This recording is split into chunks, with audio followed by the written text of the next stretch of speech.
Assalamualaikum warahmatullahi wabarakatuh. Perkenalkan, nama saya Triupi Hajwati Beliau. Saya dari Pendidikan Fisika FKIP 2021. Saya dengan NIM 2280210047. Di sini saya akan menjelaskan tentang konsep kepribadian peserta didik. Nah, lanjut aja yuk ke slide selanjutnya.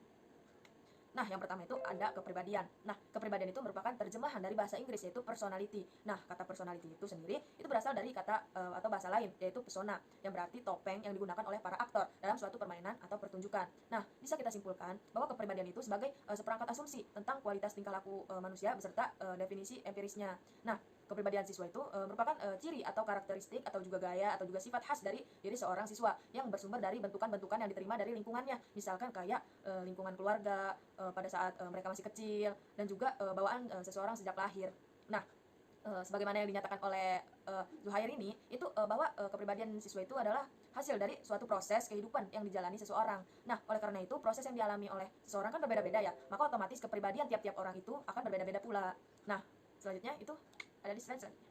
Nah, di slide ini itu kita akan membahas tentang tujuan. Apa sih tujuannya dari mempelajari kepribadian peserta didik? Itu tujuannya yaitu yang pertama untuk mengungkapkan karakteristik dari manusia. Terus juga yang kedua mencari tahu penentu kepribadian manusia itu. Terus juga yang ketiga itu mencari alasan dari perilaku manusia tersebut. Nah, jika kita itu sudah mengetahui tujuan atau dari ketiga hal tersebut, itu maka manusia itu bisa membentuk kepribadian yang unggul sebagaimana yang ia inginkan atau sebagaimana yang kita inginkan sebagai manusia. Nah, untuk selanjutnya itu ada di slide selanjutnya. Nah, di slide ini saya akan membahas tentang aspek kepribadian. Nah, aspek kepribadian itu ada yang pertama itu ada karakter.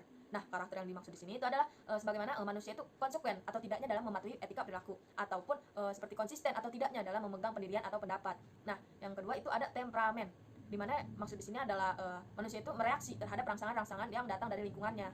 Dan yang ketiga itu ada sikap. Nah, sikap ini itu seperti kayak sambutan terhadap objek yang bersifat positif, negatif, ataupun ambivalen.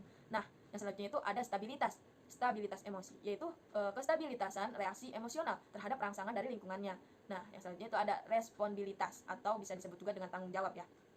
Itu adalah kesiapan untuk menerima resiko dari tindakan atau perbuatan yang dilakukannya. Terus juga yang terakhir itu ada sosiabilitas, yaitu di mana disposisi pribadi yang berkaitan dengan hubungan interpersonalnya. Nah, mungkin itu dari aspek kepribadian. Kita bisa lihat kelebihan ataupun kekurangan di slide selanjutnya. Nah, di slide ini kita akan membahas tentang kelebihan dan kekurangan dari mempelajari kepribadian peserta didik. Kelebihan itu yaitu dapat memahami karakter orang lain, terus juga membuat perubahan pada kepribadian agar menjadi lebih baik lagi. Dan juga kita akan merasakan nyaman dengan diri sendiri.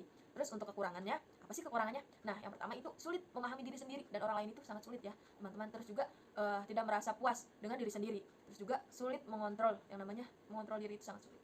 Jadi mungkin itu saja yang dapat saya sampaikan, kurang lebihnya mohon maaf. Wassalamualaikum warahmatullahi wabarakatuh. Terima kasih.